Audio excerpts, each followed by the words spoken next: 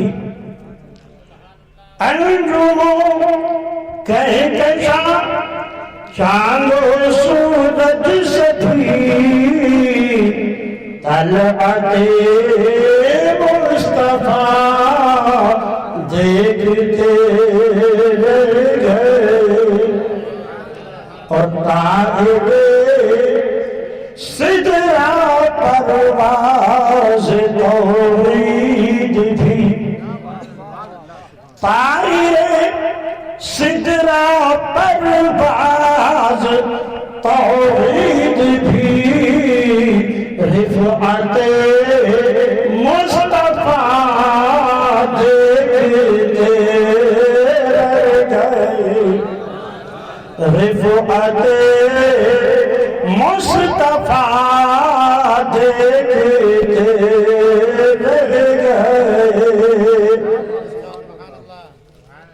اور فتح مکہ کے دن سارے اعدائے دین، فتح مکہ کے دن سارے اعدائے دین، فتح مکہ کے دن سارے اعدائے دین، نصرت مصطفیٰ دیکھتے رہ گئے، نصرت مصطفیٰ دیکھتے رہ گئے، اور کافران عرب باغیان نبی، کافران عرب باغیان نبی، کافران عرب باغیان نبی، رحمت مصطفیٰ دیکھتے رہ گئے،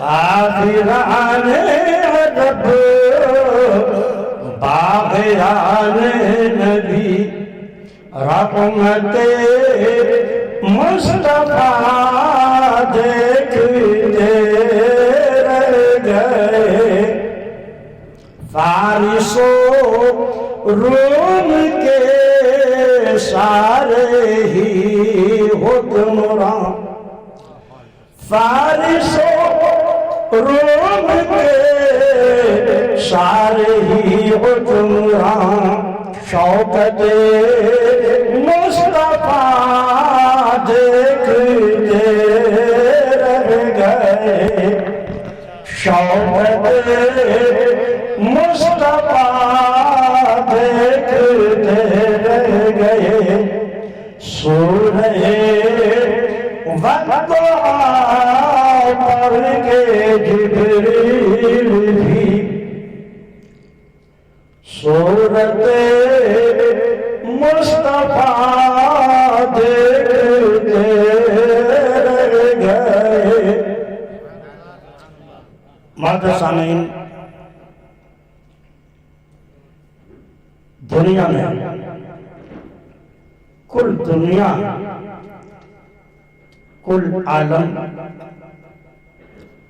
علماء سے آپ سنتے رہتے ہیں کہ ان کی تعداد 18,000 ہے، عالم اس کی تعداد 18,000 ہے، اور یہ حضرت انسان ان کو عالم صغیر کہا جاتا ہے، عالم صغیر کہا جاتا ہے، اور یہ جو پوری دنیا ہے اس کو عالم کبیر کہا جاتا ہے۔ یہ انسان عالم صغیر تو ہے، مگر عالم کبیر پورا کا پورا حضرت انسان میں سمٹا ہوا ہے۔ اسی لیے قرآن نے بار بار کہا ہے وَفِي أَنفُسِكُمْ أَفَلَا تُبْصِرُونَ، تم اپنے ذات میں غور و فکر کیوں نہیں کرتے؟ اپنی جان میں غور و فکر کیوں نہیں کرتے؟ اور باب العلم حضرت سیدنا مولا علی فرماتے ہیں من عرف نفسه فقد عرف ربه، جو اپنی ذات کو پہچان لے گا وہ اپنے رب کو پہچان لے گا۔ وَمَن لَمْ يَعْرِفْ نَفْسَهُ كَيْفَ يَعْرِفُ رَبَّهُ، جو اپنی ذات کو نہیں پہچانے گا وہ اپنے رب کو کیسے پہچانے گا؟ اپنی ذات میں آپ غور کیجیے، آپ کا یہ چھوٹا سا جسم پورے عالم کبیر کو اپنے اندر سمیٹے ہوئے ہیں۔ ابھی آپ کو سمجھ میں نہیں آیا، اب اسی کی وضاحت میں آپ کے سامنے کروں کیسے یہ انسان عالم کبیر کا خلاصہ ہے۔ اگر آپ اپنے جسم میں دریا کا نمونہ دیکھنا چاہتے ہیں نا تو اپنے رگوں میں دوڑتے ہوئے خون کو دیکھ لیں، یہ دریا کا نمونہ ملے گا۔ اگر آپ پتھر کی سختی دیکھنا چاہتے ہیں تو اپنے جسم میں ہڈی پہ غور کر لیں، پتھر کی سختی نظر آئے گی۔ اگر آپ دلدل کی نرمی دیکھنا چاہتے ہیں اپنی آنتوں کو دیکھ لیجئے، آنتوں کو میں دلدل کی نرمی نظر آئے گی۔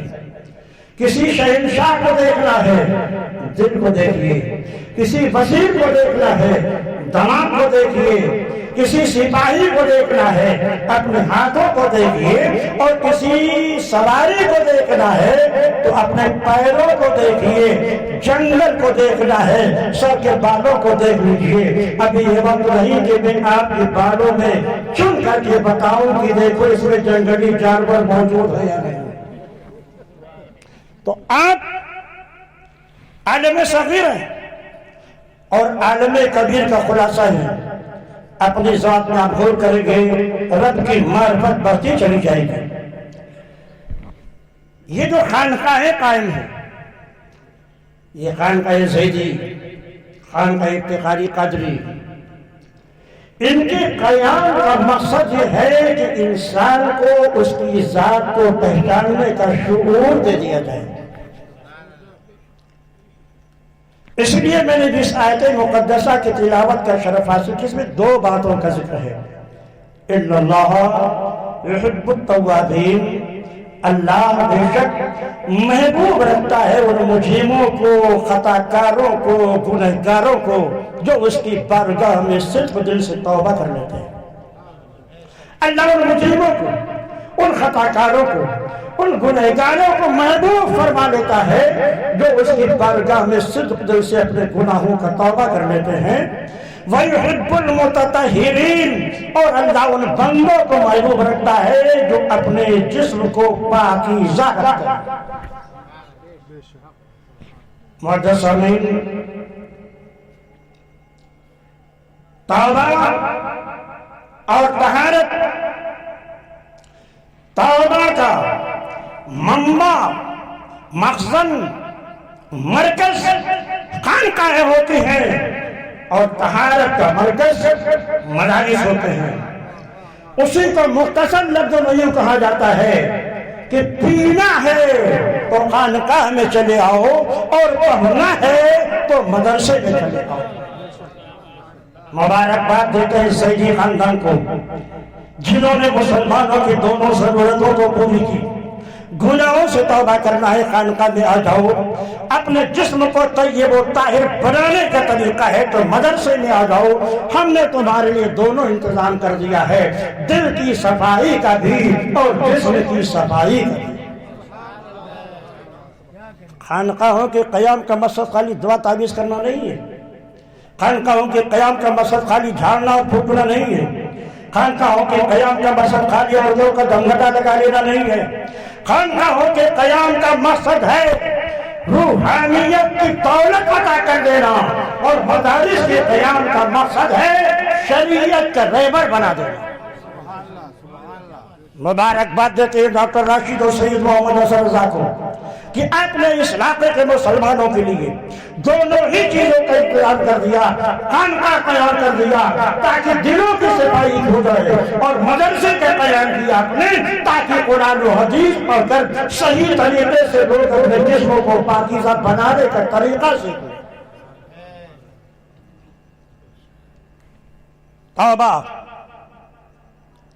آقا ارشاد فرماتے ہیں کلو بنی آدم خطاؤن وخیر الخطائین التائبون، سارے بنی آدم سے گناہ ہوتا ہے، گناہ ہمارے فطرت مراحل ہے، مگر وہ گنہگار سب سے بہتر ہے جو گناہ کا احساس کر کے فوراً بارگاہ رب العالمین میں توبہ کرے۔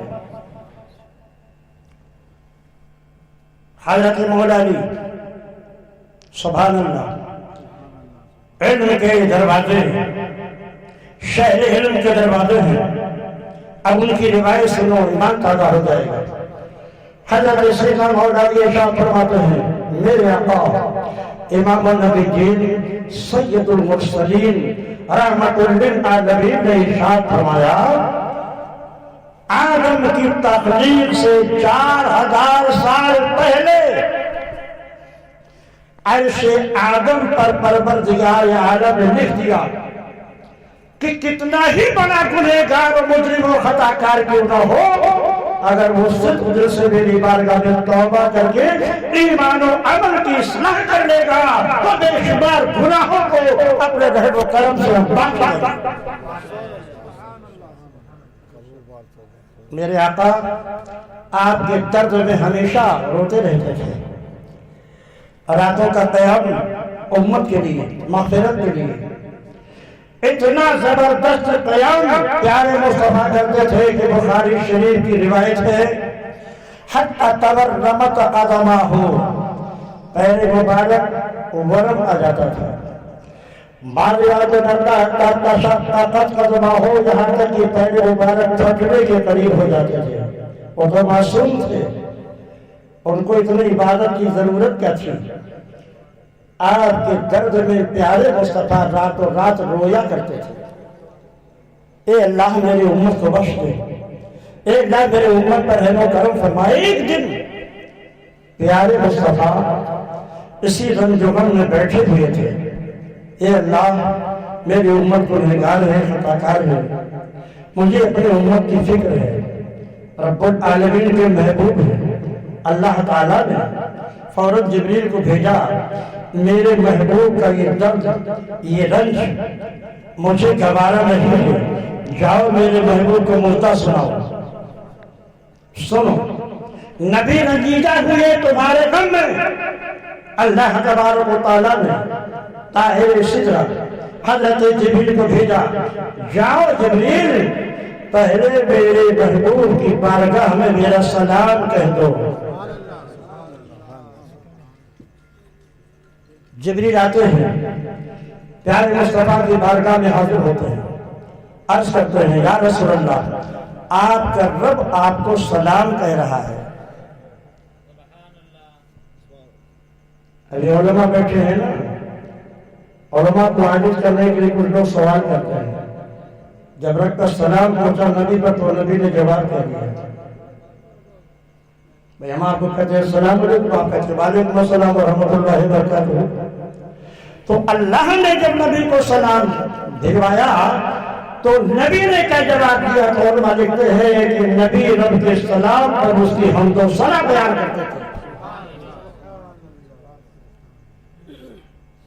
رب نے سلام کہا ہے جناب جبریل سے، آپ کا رب آپ کو سلام کہتا ہے اور آپ کو یہ بشارت دیتا ہے کہ اگر آپ کا مجرم و خطا کار اور گنہگار امتی مرنے سے 1 سال پہلے توبہ کر لے گا تو ہم اس کی سارے گناہوں کو بخش دیں۔ کتنا بڑا مجرم ہو، کتنا بڑا پاپی ہو، کتنا بڑا خطا کار ہو، مگر محبوب اگر آپ کے امتی نے مرنے سے 1 سال پہلے توبہ کر لے گا تو مجھے بخش دیں گے۔ سرکار پھر رنجیدہ ہو گئے، جبریل سے کہا جبریل 1 سال کا وقت تو بہت بڑا ہے، شیطان انسان کے پیچھے لگا ہوا ہے، انسان ہی کی وجہ سے شیطان کو جنت سے نکالا گیا ہے، انسان ہی کی وجہ سے شیطان کو مردود بارگاہ کر دیا گیا، وہ تو ہر وقت ہر لمحہ انسان کو بہکانے کی کوشش کر رہا ہے، اس لیے میرے رب کی بارگاہ میں عرض کرو نا کہ وہ مدت اور کم کر دے۔ کیسی شفقت ہے میرے رسول کو اپنے امت سے۔ جبریل جاؤ اور اللہ کی بارگاہ میں عرض کرو، بڑی مدت ہے 1 سال۔ اللہ تبارک تعالیٰ پھر جبریل کو بھیجتا ہے، جبریل جاؤ میرے محبوب کو میرا سلام کہہ دو اور کہہ دو آپ امت کی فکر نہ کریں، مرنے سے 1 مہینہ پہلے اگر کسی امتی نے گناہ سے توبہ کر لیا تو وہ چاہے جتنا بڑا خطا کار مجرم ہو، ہم اپنے کرم سے اسے معاف کر دیں۔ 1 مہینہ پہلے میرے آقا کا رحم و کرم دیکھیں، فرماتے جبریل 1 مہینہ بھی بہت زیادہ ہے۔ آپ سوچو نبی کو آپ سے کتنا پیار تھا اور آپ کو نبی سے کتنا پیار ہے۔ وہ نبی جو پیدا ہوا تو آپ کا درد لے کر، معراج میں گیا تو آپ کا درد لے کر، دنیا سے رخصت ہو رہا ہے تو آپ کا درد لے کر، آپ کی وفاداری اور ذمہ داری کیا ہے کہ جس نبی نے آپ کو کبھی فراموش نہیں کیا، اس نبی کے کردار کو آپ ہمیشہ اپنے نظروں کے سامنے رکھیں۔ یہ ہے وفادار امت کی پہچان۔ پیارے مصطفیٰ نے فرمایا 1 مہینے کا وقت بھی بہت ہوتا ہے، کہیے اور اللہ اور مدت کو کم کر دیں۔ تو حدیث شریف سنیے، پھر جبریل آئے، کہا میرے محبوب سے کہہ دو کہ اگر انتقال سے پہلے 1 گھنٹہ پہلے بھی آپ کے امتی نے اپنے جرم و خطا سے توبہ کر دی تو اپنی کرم سے مجھے بھی معاف کر دیں۔ پھر آقا فرماتے ہیں 1 گھنٹہ بھی بہت زیادہ ہے جبریل، شیطان انسان کے پیچھے لگا ہے، اللہ سے کہیے مدت اور کم کر دو۔ اب رب العالمین کا کرم جوش میں آتا ہے محبوب کی محبت کی امت کو دیکھ کر، ارشاد فرماتا ہے پروردگار عالم جبریل جاؤ میرے محبوب سے کہہ دو اگر آپ کا امتی بالکل مرض وصال میں ہے اور اس کی روح آ کر گلے میں پھنس گئی ہے اور ایسے وقت میں وہ گناہ سے توبہ کرتا ہے لیکن اس وقت کی گناہ کو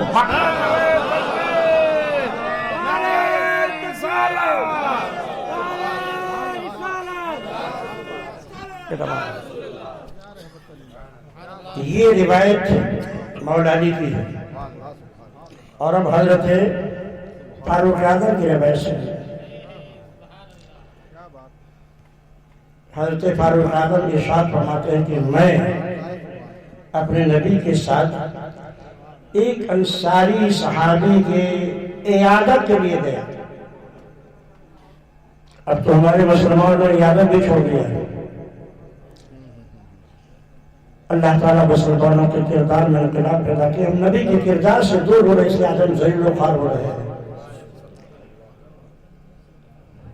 ایسے لوگ جن کو استنجا کرنا نہیں آتا ہے،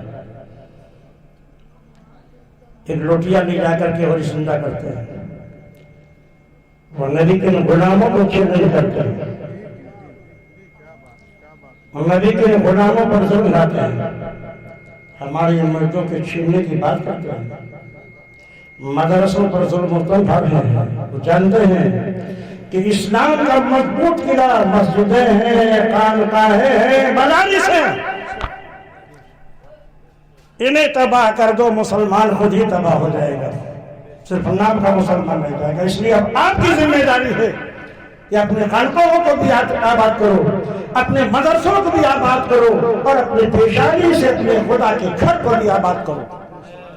اور جس دن مسلمان یہ طے کرے گا کہ ہم اپنی خانقاہوں کو آباد کریں گے، مدرسوں کو آباد کریں، مسجدوں کو آباد کریں، تو کسی دنیا کی طاقت میں یہ جرأت نہیں ہے کہ ہمیں سرخ آنکھیں دکھائے۔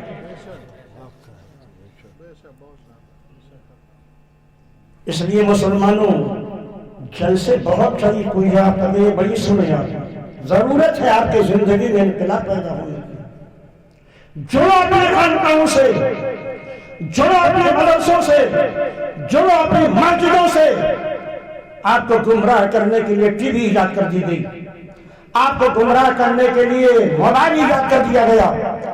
ہمارے نوجوان لڑکے 1 بجے رات تک غلط فلمیں اور ناجائز امور کو موبائل پہ دیکھتے رہیں گے، اور صبح جب نماز فجر کا وقت ہوگا تو ٹانگ پسار کے سوتے رہیں گے. 10 بجے اٹھیں گے، رزق صبح بڑھتا ہے نماز فجر کے وقت، پھر آتے ہیں کہ مفتی صاحب رزق میں برکت نہیں ہو رہی ہے. نادانو، جو میرے نبی کا ارشاد ہے اس پر عمل کرو. موبائل کا استعمال بقدر ضرورت اچھی چیز ہے، ایک نعمت ہے وہ، لیکن اس کا غلط استعمال اسے غلط اور ناجائز بنا دیتا ہے. اس لیے گارجین کی بھی ذمہ داری ہے یہ آپ اپنے بالغ بچے یا بچیوں کو اگر موبائل پکڑا رکھا ہے تو اس کے نگرانی بھی کرتے رہیے. کتنے افسوس کی بات ہے کہ ہماری بچیاں جو اسکول لکاری میں پڑھا کرتا غیر مسلموں کے ساتھ بھاگ رہی ہیں. اس کے ذمہ دار ہم ہیں. جہیز جیسی عظیم لعنت کو ہم نے دیکھا کر غریب بچیوں کی شادی کرنے کو دشوار بنا دیا. وہ بچیاں اب غیروں کو نظریں اٹھا کر دیکھ رہی ہیں. اس لیے نوجوانوں عہد کرو، ہم جہیز مانگیں گے نہیں، جو مل جائے گا خدا کا شکر ادا کریں گے. جہیز دینا نبی کی سنت ہے اور جہیز لینا علی کی سنت ہے، مگر جہیز کے مانگنا نہ نبی کی سنت ہے نہ علی کی سنت ہے، یہ تو شیطان کی پیروی ہے. جن ہمارا نوجوان اپنے کردار میں تبدیلی پیدا کرے گا، پوری توجہ علم پر ہونی چاہیے، چاہے علم دنیا ہو چاہے علم دین ہو. شریعت نے کسی علم سے نہیں روکا. ڈاکٹر بنیے، ہمارے قوم کو ڈاکٹر کی ضرورت ہے. پروفیسر بنیے، ہمارے قوم کو پروفیسر کی ضرورت ہے. سائنسداں بنیے، ہمارے قوم کو سائنسداں کی ضرورت ہے. انجینئر بنیے، ہمارے قوم کو انجینئر کی ضرورت ہے. خوب دنیاوی علم حاصل کیجئے، مگر ساتھ ہی 10 سال کی عمر تک اپنے بچوں کو اسلام کی اتنی تعلیم دے دیجئے کہ وہ آفس میں ہو تو اسلام کی خوشبو پھیلا رہا ہو، کاروبار میں ہو تو اسلام کی خوشبو پھیلا رہا ہو، بازار میں ہو تو اسلام کی خوشبو پھیلا رہا ہو. یہ گارجین کی ذمہ داری ہے کہ گارجین میں حوالہ کرے تو ان کے بچوں کی مذہبی تعلیم بھی اپنے گھر ہی میں دلاتا رہے. حضرت فاروق اعظم کی روایت ہے، سنیے. گفتگو عیادت کی چل رہی تھی. آپ اگر صبح کسی مریض کو عیادت کرنے کے لیے جائیں گے تو حدیث پاک میں ہے کہ 70,000 فرشتے من جانب اللہ معمول کر دیے جائیں گے جو شام تک عیادت کرنے والے کی مغفرت کی دعا کرتے ہیں. اور اگر آپ رات میں کسی مریض کو دیکھنے کے لیے گئے تو پھر صبح کے وقت تک 70,000 فرشتے اس عیادت کرنے والے کو مغفرت کی دعا کرتے ہیں. عیادت ایک طریقہ ہے. کسی مریض کو دیکھنے کے لیے آئیے، بابا ہو کر جائیے، راستے میں درود شریف پڑھتے ہوئے جائیے، مریض کے سراہنے بیٹھیے، اس کے پیشانی پہ ہاتھ رکھیے اور اس کا رب پڑھیے، مریض کو دلاسا دیجیے، انشاءاللہ آپ جلدی شفا پا جائیں گے اور یہ بیماری آپ کے گناہوں کا کفارہ بن جائے گی. یہ طریقہ ہے. لا باسا طہور انشاءاللہ. سرکار جب کسی مریض کو دیکھنے کے لیے جاتے تھے تو بیٹھتے تھے سرحانے، پیشانی پر ہاتھ رکھتے. اگر وہ مرد وصال ہوتا تو سرکار کلمہ طیبہ کی تلقین کرتے اور فرماتے تب اللہ، اے مریض اللہ کی بارگاہ میں توبہ کر لے. حضرت سیدنا فاروق اعظم ارشاد فرماتے ہیں کہ میں آقا کائنات صلی اللہ علیہ وسلم کے ساتھ ایک انصاری بیمار کو دیکھنے کے لیے گیا. سرکار سراہنے بیٹھ گئے اور مریض کو مخاطب کر کے فرمایا تب اللہ، اے مریض اللہ کی بارگاہ میں توبہ کر. مریض کی زبان بند تھی، بہت کوشش کی نبی کے کہنے پر کہ توبہ کر لوں استغفار کر لوں مگر زبان کو جنبش نہیں ہوئی. لیکن جب نبی نے فرمایا کہ صحابی اللہ کے بارگاہ میں توبہ کر لے تو زبان کو حرکت نہ کر سکی مگر ان کی آنکھیں کھلی اور آسمان کی طرف گردش کرنے لگے. جیسے آنکھیں کھلی آسمان کی طرف گردش کرنے لگی میرے مصطفیٰ مسکرا پڑے. آقا مسکرا پڑے. فاروق اعظم عرض کرتے ہیں یا رسول اللہ اس وقت مسکرانے کا سبب کیا ہے؟ اب نبی کا جواب سنو. جب میں نے اس مریض کو توبہ کی تلقین کی تو زبان کو اس کی حرکت نہ کر سکی مگر اس نے آنکھیں آسمان کی طرف اٹھا دی اور دل سے اپنے گناہوں پر ندامت کر دی. بارگاہ رب العالمین نے اس نے دل سے توبہ کر لیا تو پروردگار عالم نے فرشتوں کو مخاطب کر کے کہا اے فرشتوں گواہ ہو جاؤ میرے اس بندے کی زبان تو نہیں کھلی ہے مگر آنکھیں اشارہ کر کے وہ اللہ کی بارگاہ میں توبہ کر رہا ہے. گواہ ہو جاؤ میں نے اس کے سارے گناہوں کو بخش دیا. ایسا کریم پیغمبر. لیکن کبھی ایسا بھی ہوتا ہے کہ کرنے کی توفیق نہیں ملتی. ایک صحابی بھی مان گئے عبداللہ بن سلام تھے تو سرکار نے حضرت بلال کو بھیجا اور کہا جاؤ کلمہ طیبہ کی تلقین کرو. جب کوئی آدمی آپ کے گھر میں بیمار ہو جائے اور مرنے کی قریب ضمن غالب ہو جائے اور یہ یقین ہو جائے کہ اب اس کو شفا نہیں ملے گی ڈاکٹر نے جواب دے دیا ہے تب ایسی صورت میں گھر کے ایک فرد کی یہ ذمہ داری ہوتی ہے کہ اس مریض کے پاس بیٹھ کر کلمہ طیبہ کی تلقین کرے تاکہ یہ جانے والا بیمار جب دنیا سے جائے تو آخری کلام اس کا لا الہ الا اللہ محمد رسول اللہ ہو. بخاری شریف کی روایت ہے جو شخص دنیا سے اس حال میں گیا کہ اس کا آخری کلام لا الہ الا اللہ محمد رسول اللہ ہوگا داخل الجنہ مرتے ہی وہ جنت میں داخل ہو جائے گا. تو یہ تلقین سے کہا جاتا ہے یہ سنت ہے. آقا نے حضرت بلال کو بھیجا جاؤ فلاں صحابی کی طبیعت بہت زیادہ خراب ہے بچنے کو امید نہیں ہے سرحانے بیٹھ کر کلمہ طیبہ کی تلقین کرو. حضرت بلال کے سرحانے بیٹھ گئے کلمہ طیبہ کی تلقین کر رہے تھے مگر اس کی زبان کھل ہی نہیں رہی تھی. واپس چلے آئے. اللہ کے نبی نے فاروق اعظم کو دیا آپ جائیے کلمہ طیبہ کی تلقین کیجیے. یہ پہنچے کلمہ طیبہ کی تلقین کرنے لگے تو اس کی زبان کھلی ہی نہیں. یہ بھی واپس چلے آئے. اب پیارے مصطفیٰ خود تشریف لے جاتے ہیں. کتنے کریم تھے اپنے امت پر کتنے مہربان تھے اپنے امت پر. آقا خود تشریف لے گئے. تشریف لے جانے کے بعد سرحانے بیٹھ کر کلمہ طیبہ کی تلقین کرنے لگے. اس مرنے والے صحابی کی زبان پر کلمہ طیبہ جاری نہیں ہوا. جب کلمہ طیبہ جاری نہیں ہوا تو پیارے مصطفیٰ نے فرمایا اس کی ماں کو بلاؤ. نوجوانوں سنو یہ حدیث تمہارے لیے عبرت آموز ہے. اس کی ماں کو بلاؤ. ماں بلائی گئی. کہا یہ بتائیے آپ اپنے اس بیٹے سے ناراض ہیں کیا؟ کہا ادھر بہت ناراض ہوں اب میں اسے معاف نہیں کروں گا. کہا کیوں؟ اس لیے کہ جب سے اس کی شادی ہوئی ہے اس وقت سے لے کر اب تک اس نے مجھ کو گھر سے نکال دیا. مجھے خرچہ نہیں دیتا ہے. میں ادھر ادھر ماں کر کے زندگی بسر کرتا ہوں. بیوی کا چہرہ دیکھتے ہی یہ اماں کے چہرے کو بھول گئے. میں اسے کبھی نہیں بخشوں گی ماں بھی نہیں کروں گی. اب آقا کا ارشاد ہے فرماتے ہیں ٹھیک ہے تو صحابہ لاؤ لکڑی جمع کرو. صحابہ لاؤ لکڑی جمع کرو. بڑھیا کہتی ہے کہ حضور لکڑی کس لیے ہے؟ فرمایا اس میں آگ لگا کر تمہارے بیٹے کو میں اسی آگ میں جلا دوں گا. کہا یا رسول اللہ کا کوئی ماں اپنے بیٹے کو آگ میں جلتے ہوئے دیکھ سکتی ہے؟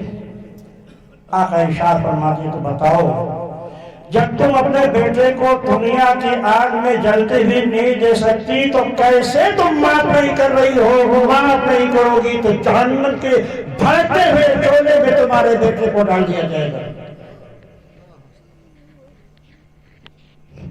اب ان کا دل گرم ہو گیا، حضور میں معاف کرتی ہوں۔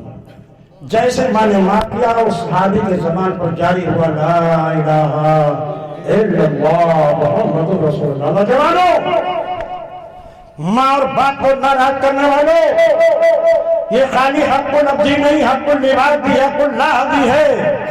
اگر تم نے اپنے ماں باپ کو دنیا میں راضی کر دیا تو یہ بھی ممکن ہے کہ تو خاتمہ بالخیر نہ ہو اور مرنے کے وقت تمہیں کلمہ طیبہ نصیب نہ ہو۔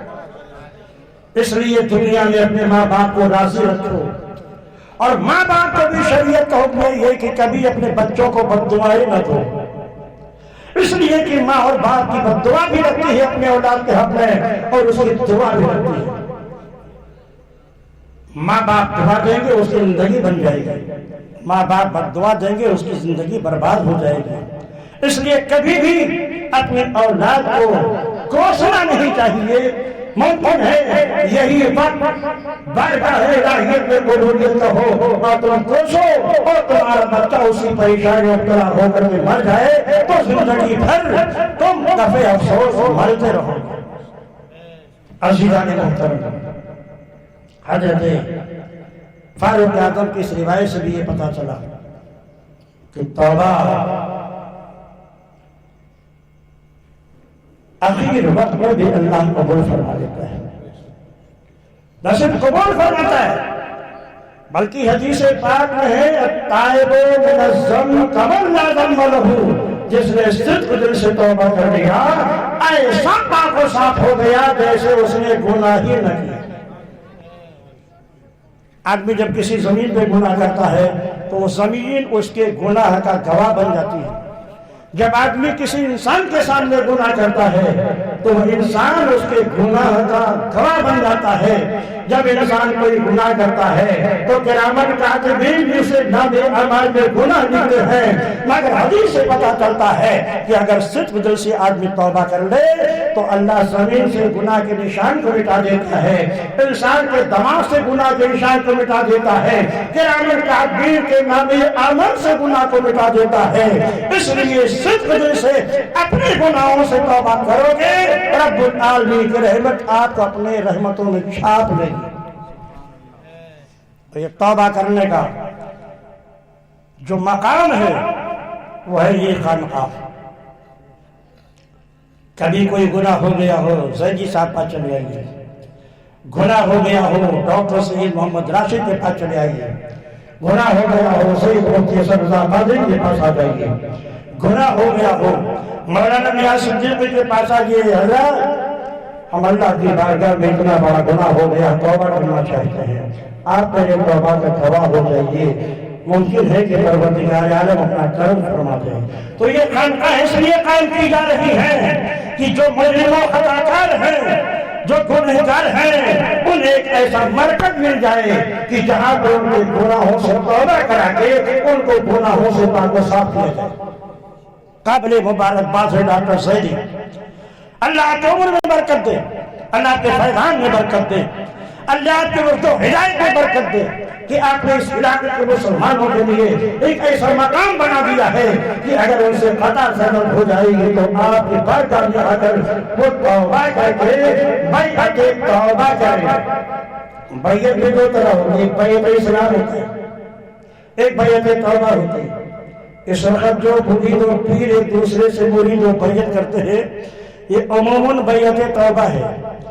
غریب نواز کی خانقاہ میں جائیے، 90,000 لوگوں کو بیعت اسلام کیا، اور فسق و فجور اور گناہوں سے توبہ کرنے والوں کی تو کوئی حد و شمار ہی نہیں ہے۔ تو خانقاہیں اس لیے قائم کی جاتی ہیں کہ آپ کے روح کو پاکیزہ کیا جائے، کیونکہ آپ کا جسم قلب و روح سے مل کے بنا ہے، قلب و قالب سے مل کر کے بنا ہے۔ قلب شہنشاہ ہے، آقا ارشاد فرماتے ہیں اِنَّ فِي الْجَسْدِ لَمُضْغَةً إِنْ صَلُحَتْ صلح الجسد كله وإن فسدت فسد الجسد كله. جسم میں گوشت کا ایک ایسا ٹکڑا ہے کہ اگر اس کے اندر فساد پیدا ہو گیا تو پورے جسم میں فساد پیدا ہو جائے گا، اور اگر اس کے اندر ثمار پیدا ہو گیا تو پورا جسم سنور جائے گا. سنو، اسی کا نام دل ہے، اسی کا نام قلب ہے. قلب ہی جسم میں شہنشاہ ہے. خیالات گناہ کے قلب ہی میں آتے ہیں، پھر قلب دماغ کو برانگیختہ کرتا ہے، پھر دماغ اعضاء کو حکم دیتا ہے، پھر آدمی گناہ کی طرف پاؤں بڑھاتا ہے. تو جب قلب ہی سدھر گیا تو پورا قالب سدھر گیا، قلب بگڑ گیا تو پورا قالب بگڑ گیا. اس لیے دوستو، خانقاہوں میں اسی قلب کی صفائی کی جاتی ہے. مجدد اعظم سیدنا امام اللہ محدث بریلوی جی نے دل کو سنوارا تو پوری دنیا کو سنوار دیا. اور اشرف علی تھانوی نے، قاسم نانوتوی نے، خیر مدن بیچنی نے اپنا دل بگاڑا تو پوری دنیا کو بگاڑ کر کے رکھ دیا. اس لیے مسلمانوں، اپنے دل کے اوپر غور کرو، کہیں اس دل پر زنگ تو نہیں چل گیا ہے. حدیث شریف میں ہے کہ جب آدمی ایک گناہ کرتا ہے تو دل پر سیاہ نقطہ نمودار ہو جاتا ہے. اب اگر وہ سچے دل سے توبہ کرتے تو گناہ کا نقطہ دھل جاتا ہے، اور اگر نہیں توبہ کیا اور گناہ پر گناہ کرتا رہا، گناہ پہ گناہ کرتا رہا، تو ایک ایسا دن آتا ہے کہ گناہوں میں پورا دل گھر جاتا ہے. آدمی شراب پیتا ہے مگر برا نہیں سمجھتا، آدمی بدکاری کرتا ہے مگر برا نہیں سمجھتا، آدمی چوری کرتا ہے مگر برا نہیں سمجھتا. اس لیے اگر آپ نے کوئی گناہ کیا ہے اور آپ کے دل میں اس گناہ پر ملامت ہے تو آپ سمجھیے کہ آپ نے جرم و خطا کیا ہے. آئیے خانقاہ میں بیٹھیے زیدی صاحب اور ڈاکٹر راشد کے بغل میں، حضور مجھ سے یہ غلطی ہو گئی ہے، خدا کی بارگاہ میں ہاتھ اٹھا دے، میرے دل کو گناہوں سے پاک و صاف کر دے. خود توبہ کیجیے اور پھر عبادت و ریاضت کرتے دل کو ستھرا بنا لیجیے. جس دن آپ کا دل ستھرا ہو جائے گا تو وہ تجلی الہی کا گھر بن جائے گا. اللہ فرماتا ہے نہ مجھے زمین سما سکتی ہے نہ مجھے آسمان سما سکتا ہے. حدیث قدسی ہے مگر میں مومن کے دل میں سما جاتا ہوں. تو وہ پروردگار جسے نہ زمین سما سکے، جسے آسمان نہ سما سکے، وہ آپ کے دل میں اس کی تجلی بیٹھتا ہے. مگر کیا؟ جب آپ اپنے دل کو گناہوں کی آلودگی سے صاف کر دیں گے. اور جب زیدی صاحب اور ڈاکٹر راشد نے دعا مانگ کر ذکر کی تلقین کر کے گناہوں سے آپ کو صاف کر دیا تو اب یہ مرشدین طریقت آپ کو حوالے کر دیں گے ڈاکٹر سید مفتی محمد اسد رضا قادری سے. دل کو ہم نے سنوارا ہے حضور، اب جسم کو آپ سنوار دیجئے، اب جسم کو آپ سنوار دیجئے. وضو کیسے کیا جاتا ہے علی حضرت آپ کو بتانا ہے، نماز کیسے پڑھی جاتی ہے حضور آپ کو بتانا ہے، روزہ کیسے رکھا جاتا ہے حضور آپ کو بتانا ہے، زکوٰۃ کیسے دی جاتی ہے حضور آپ کو بتانا ہے، حج کیسے کیا جائے گا حضور کو آپ کو بتانا ہے. بتانا یہ ہے کہ خانقاہیں دلوں کو سنوارتی ہیں اور مدارس یہ جسموں کو سنوار دیتے ہیں. اسی کو حدیث شریف میں فرمایا گیا الطہارۃ نصف الایمان، طہارت آدھا ایمان ہے. یعنی دل کو کفر سے، شرک سے، گناہوں سے پاک و صاف کرو، آدھا دل جسم تمہارا پاک ہو گیا. اب اس کے بعد وضو، غسل اور نمازوں کے ذریعے سے اپنے ظاہری جسم کو پاک کر لو تاکہ تمہارا ایمان کامل ہو جائے. اس لیے عزیزان محترم، خانقاہوں میں سنوارا جاتا ہے اور مدارس میں پڑھا کر کے جسم کو درست کیا جاتا ہے.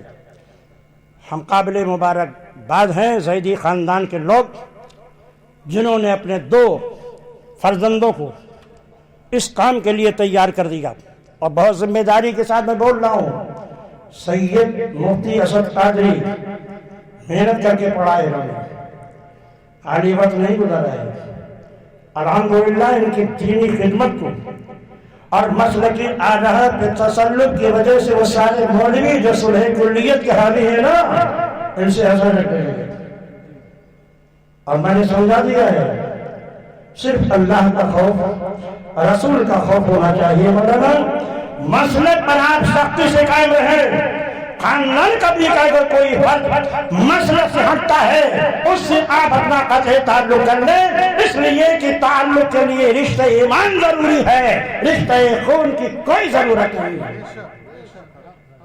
بلال غیر سے مسلمانوں کی آنکھ کے تاج بن گئے ایمان کی وجہ سے. ابو لہب خاندان کا تھا، نبی کا چچا تھا، مگر قدم کے ٹھوکروں میں ہے مسلمانوں کے، اس لیے کہ اسلام ایمانی رشتے کو دیکھتا ہے، خونی رشتے کی کوئی پرواہ نہیں کرتا. اس لیے بیگانہ ہو یا اپنا ہو، نبی کا دیوانہ ہے تو اسے سینے سے گا لینا، اور اگر اپنا ہی ہے مگر وہ صلح کلی بن گیا، وہابیوں کے ساتھ اٹھتا بیٹھتا ہے، کھاتا پیتا ہے، ان کے ساتھ معاملات کرتا ہے، تو اسے قطعی کوئی رشتہ نہ رکھنا، ورنہ بروں کے پاس بیٹھنے کا اثر بھی برا ہوتا ہے، تمہارا کردار بھی داغدار ہو جائے گا. اور یہی آقا نے فرمایا لا تواکلوہم، ان کے ساتھ نہ کھاؤ، لا تشاربہم، ان کے ساتھ پانی مت پیو، لا تناکحہم، ان کے آنے کا نہ کرو، ان مرضوا فلا تعودوہم، بیمار ہو جائیں تو ان کی عادت نہ کرو، ان ماتوا فلا تصلوا علیہم، مر جائیں تو ان کے جنازے کی نماز نہ پڑھو. اس لیے عزیزو ایمان بہت قیمتی چیز ہے، ایک لمحے میں شیطان چھین سکتا ہے. اس لیے شریعت کی روشنی میں عمل کر کے اپنے دل کو منور و مجلہ بناؤ.